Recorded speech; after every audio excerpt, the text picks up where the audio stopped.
After two pretty high-intensity episodes, Songs of War Episode 8 comes as somewhat of a breather.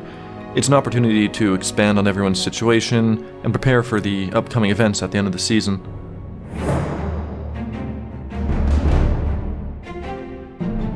Hello everyone, David here, Director of Songs of War, and welcome to the Episode 8 Behind the Scenes. We try to work in little details into the world to help make it feel more alive.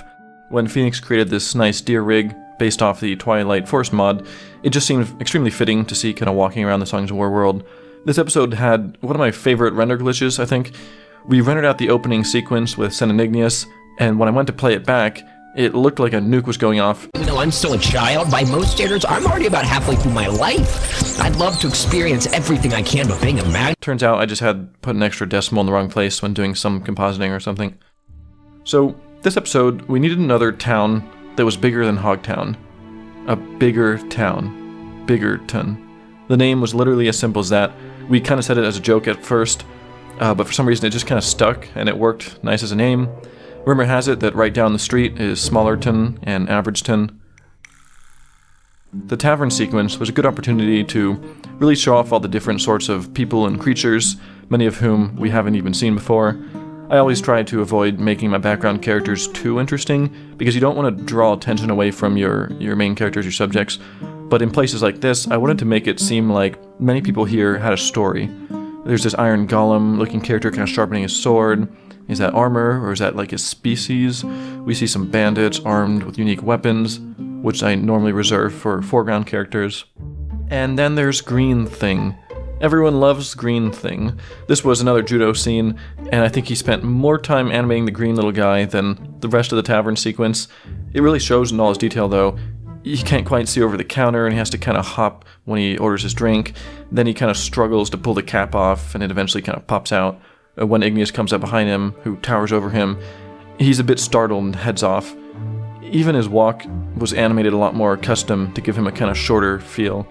I always imagined him as a kind of water-based species who normally doesn't come on land, so maybe needs to drink a lot to stay hydrated.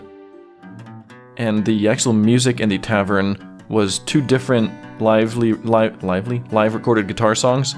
The first one was by After Infinity. I think he was just recording some random guitar thing at one point. He's like, oh, this could be a Tavern song at one point, so I used it. And then the second one was one that I put up at one point because we realized we didn't have enough music, so I was like, oh, grab my guitar, and I put some more Tavern music, so both Dan and I got some more guitar work in the Tavern in the background. This episode is a good one to finally talk about Felinas and Magnerites a bit more. As far as Felinas, I see them as fairly similar to humans. The females have more cat-like features, whereas the males have more wolf-like features. All the male Felinas will have their hair in shades of black, gray, white, whereas the females can be born with their hair as any color, and their species is a bit more agile, has a little better senses. Whereas Magnerites, they're a bit more bulky, kind of tanks. I wrote in their original species description many years ago that they can be compared to something like sheep, where they kind of just do whatever all the Magnerites are doing. It's just kind of their culture which makes their species stand out a little bit. Physically, they're resistant to blades, as we see, and heat, but they can't swim. Currently, a lot of Magnerites are pretty aggressive and rough, and have been causing a lot of problems. The guard in Biggerton kind of turns around as they enter, and keeps his hand on his sword just in case.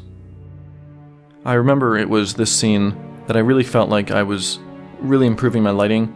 It's surprisingly difficult to do lighting in Minecraft, because you aren't working with smooth shapes. You can't really get rim lighting other than faking it with subsurface scattering, but even that doesn't actually reveal the nice shapes.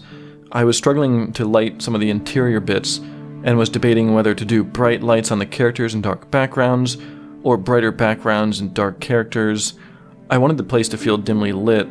Then I realized I could keep everything dim if I just started to introduce some variance in colors. In Marshall's map shop, you can see that in order for me to make everything look less flat, I made the room a kind of warm orange, but then made the light on Sen a bit blue to contrast.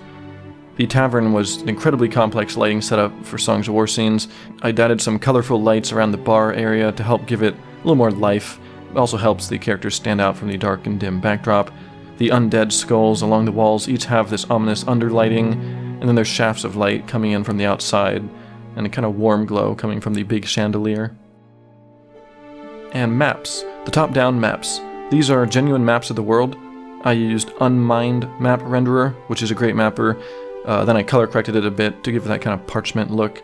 I also littered some of these maps around Nika's tree fort, and to make them fit a bit more with her strategies and records, gave it the YouTube thumbnail treatment. I also designed some cloud shadow technology for Songs of War. The actual skies we use don't animate at all, they're just images, but I wanted to give the effect that in Songs of War the clouds were kind of moving along and everything felt somewhat in motion. I faked it by adding a huge 2D plane over the world with a basic animated noise texture, which is invisible to the camera but still casts shadows.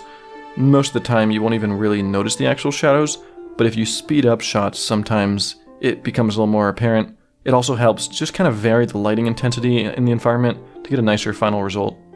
This also was a time where I decided to use a few clear skies.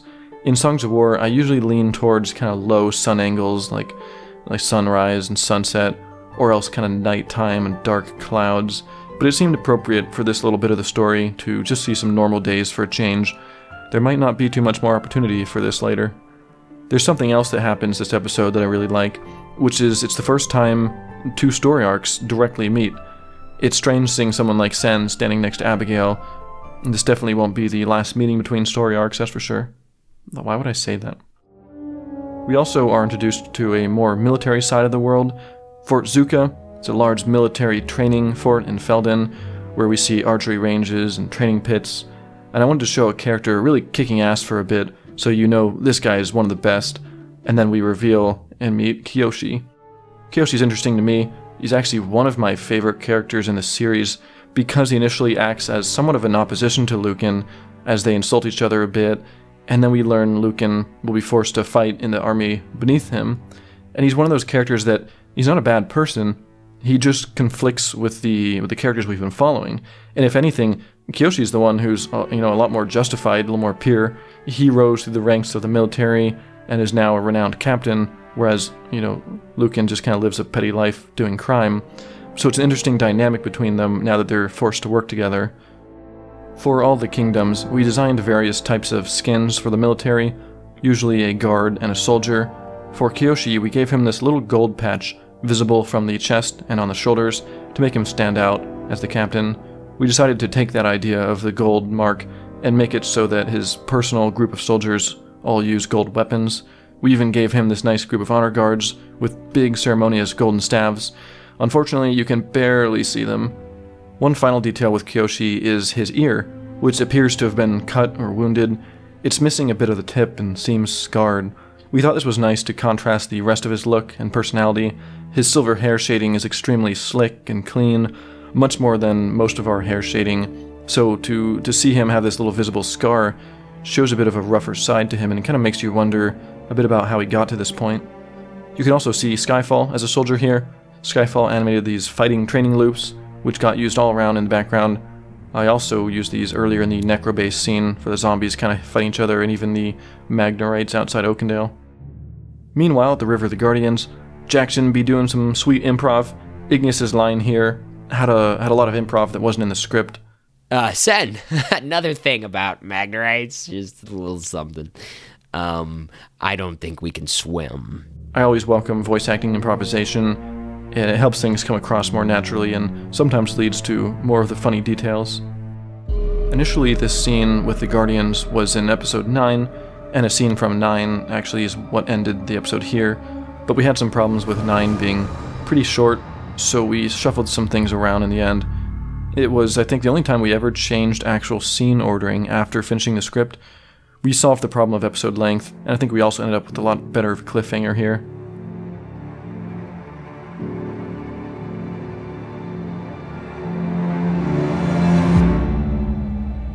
Thanks everyone for watching this episode of Songs of War Behind the Scenes. As a reminder, we're running a special promotion where if you pledge to any level on our Patreon before episode 10 release, you can have your name in the episode 10 credits. The Patreon earnings help fund the series, so please consider supporting us by pledging if you're enjoying Songs of War. And with that, I'll see you next Behind the Scenes.